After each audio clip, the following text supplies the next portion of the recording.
So this is the LG V30. This is LG's big flagship for the second half of 2017, and the LG V series of smartphones has always been about photography, videography, and audio, and that's what makes the LG V30 so exciting, and we'll get into all that stuff, but first let's get all the basic smartphone stuff out of the way. Starting off with the specs, you have a Snapdragon 835 processor, 4 GB of RAM, and it also comes with 64 gigs of internal storage standard, but there's also a Plus model which will vary by region that comes with 128 GB of internal storage, but there's also a micro SD card slot if you need more. Now as far as performance goes, it's very fast. It performs just as well as you would expect for a flagship phone. It's fast, it's fluid, it's very responsive, it's fast to launch apps, it's quick to multitask, it's also really good at playing graphically intensive games without any stuttering or slowdown. So I've had no issues with the performance of the V30. It performs extremely well in day-to-day use and even in heavy use. Like most phones that we're seeing in 2017, the LG V30 is water and dust resistant. It's IP68, which means it's protected for up to 1.5 meters for up to 30 minutes. So this means you can use it in the rain or drop it in a puddle of water and it'll be perfectly fine. The fingerprint sensor of the V30 is on the back and it's nice and centered, so it's easy to reach with your index finger, and it's a very fast and accurate fingerprint sensor. I haven't had any issues with it, but what I really enjoy about LG's implementation with their fingerprint sensor is that it also doubles as the power key, and this is something that LG has been doing for a while now, and I kind of really wish that more manufacturers would adopt this feature. Like previous LG V series smartphones, the V30 is military 810G transit drop compliant, which means it's much more durable against drops, but I still don't recommend dropping this phone because it's a really pretty looking phone.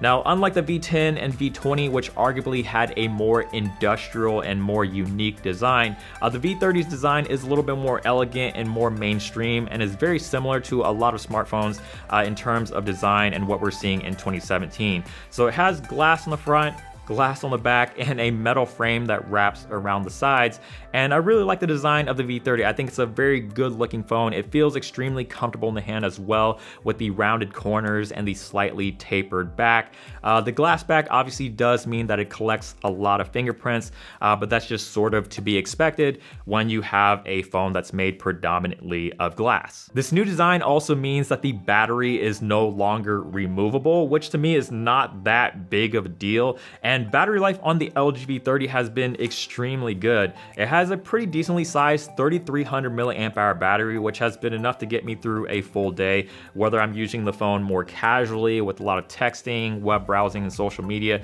maybe a couple YouTube videos here and there, or even if I'm using it really heavily and playing a lot of games, watching a lot of YouTube, taking a lot of photos, it still lasts me comfortably all day, and screen on time typically hovered around the 5-hour mark. On the front, LG has made some pretty significant changes to the display. It is now a 6-inch OLED display with quad HD resolution and an aspect ratio of 18:9. LG is calling this the full vision display, which is really just a fancy buzzword for a screen that goes edge to edge and has really thin bezels around all sides.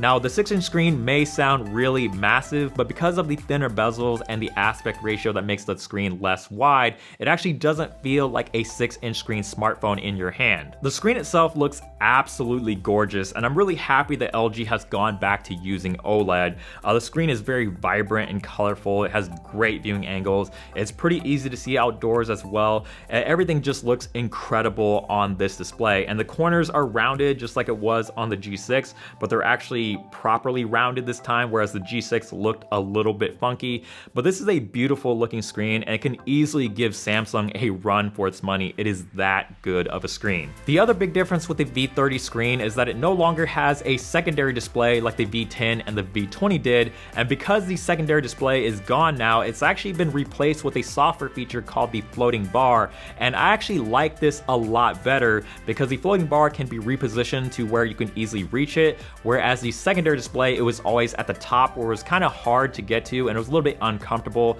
And the floating bar does all the same stuff that the secondary screen did, so you still have access to app shortcuts, quick contacts, media controls, etc. And because it's a software feature, you can actually disable it if you don't want it, whereas the secondary display, you are pretty much stuck with it whether you liked it or not. The rest of the software is pretty typical LG. The icons are still very bright and colorful, and the whole entire UI is still somewhat cartoony, and there's still some weird animations like the stretch effect that you get from swiping between home screen to home screen, but you can, however, switch things up a bit with the theme engine and sort of change up the look and feel of the UI if you don't like the way it looks by default. And something I also really enjoy with the V30 is the always on display feature. It's highly customizable with a bunch of different clocks, and there's also a ton of preloaded images that you can use to customize the always on display, or you can use an image from your own gallery, which I thought was really cool. It's running Android Nougat out of the box right now, which I thought was a little bit weird, especially since last year they were able to launch the V20 with the latest version of Android, but I guess they couldn't pull the same trick off this year, so hopefully it'll get updated to Android Oreo pretty soon. Now, the two big centerpieces to the V30 is audio and the camera.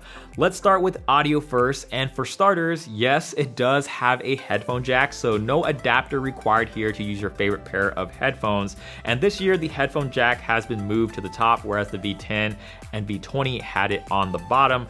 I personally prefer it at the bottom. I think it's a much more convenient location, but it's not really that big of a deal, just something to keep in mind. There's also a 32-bit hi-fi quad DAC inside, and unlike the G6 where it was a region exclusive, all versions of the V30 will have a quad DAC, and all of them will also be tuned by B&O. Some of the benefits that you get from the quad DAC is less noise, less distortion, and much better dynamic range, and can also properly drive a high impedance pair of headphones. And you don't necessarily need a pair of high impedance headphones to hear the difference, but that will give you the best audio quality possible. And audio quality on the V30 is just absolutely incredible. It sounds amazing, and it's pretty much unparalleled by any other smartphone with the exception of maybe the U11, but the audio quality is fantastic. I think a lot of audiophiles will really enjoy what the V30 can provide with that quad DAC. Another feature on the V30 that a lot of people will really like is the support for MQA,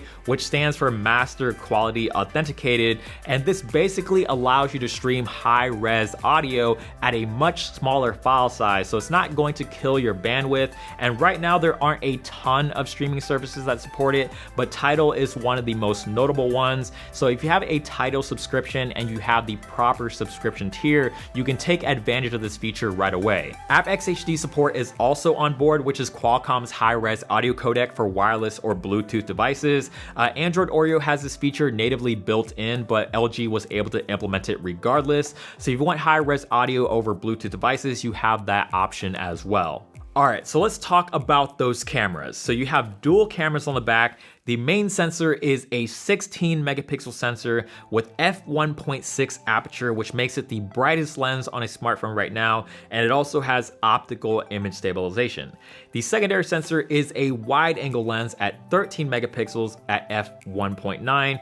No OAS here, but it doesn't really need it because it's such a wide angle and the focus is set to infinity. There's a couple of new features with this camera. The biggest one is the ability to shoot log footage, and log footage is something you typically find on a DSLR or a mirrorless camera, and this basically lets you shoot a completely flat image that has much better dynamic range, so you can manipulate it a lot heavier in post in terms of color grading and color correcting.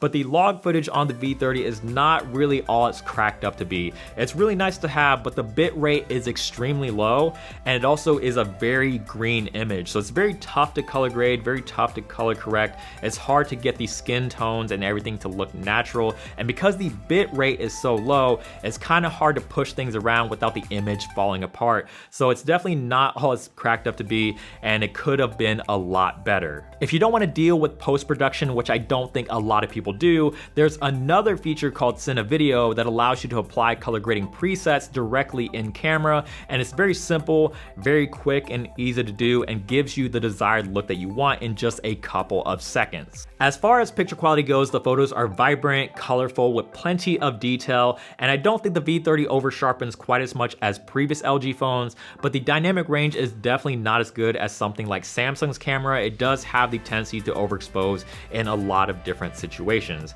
Now, as expected, the wide angle lens is not as good as the main sensor in terms of quality, but it is a ton of fun to use. I really enjoy using the wide angle lens because you can get some really breathtaking landscape shots. Group photos are a lot easier to take as well. There's just a ton of situations where that wide angle lens really does come in handy.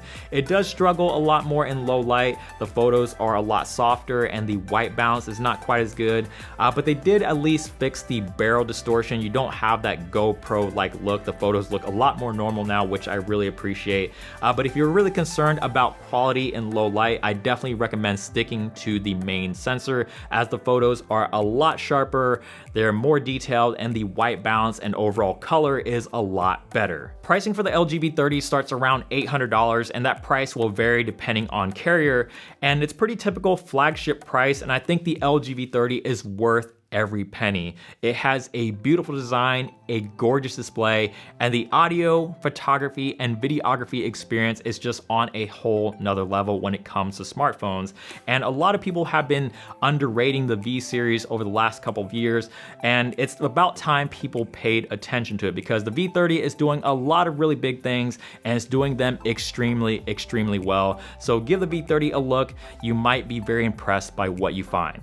So that wraps up our review of the LG V30. I hope you all enjoyed it and found it helpful. If you did, please give it a thumbs up down below. We definitely appreciate it. Subscribe to the channel, which is also down below, and hit that notification bell so you don't miss out on future videos. And of course, check us out on social media, Instagram, Twitter, Snapchat, Google+, all that good stuff will be linked down below. And check out the website as well, androidauthority.com, because we are your source for all things Android.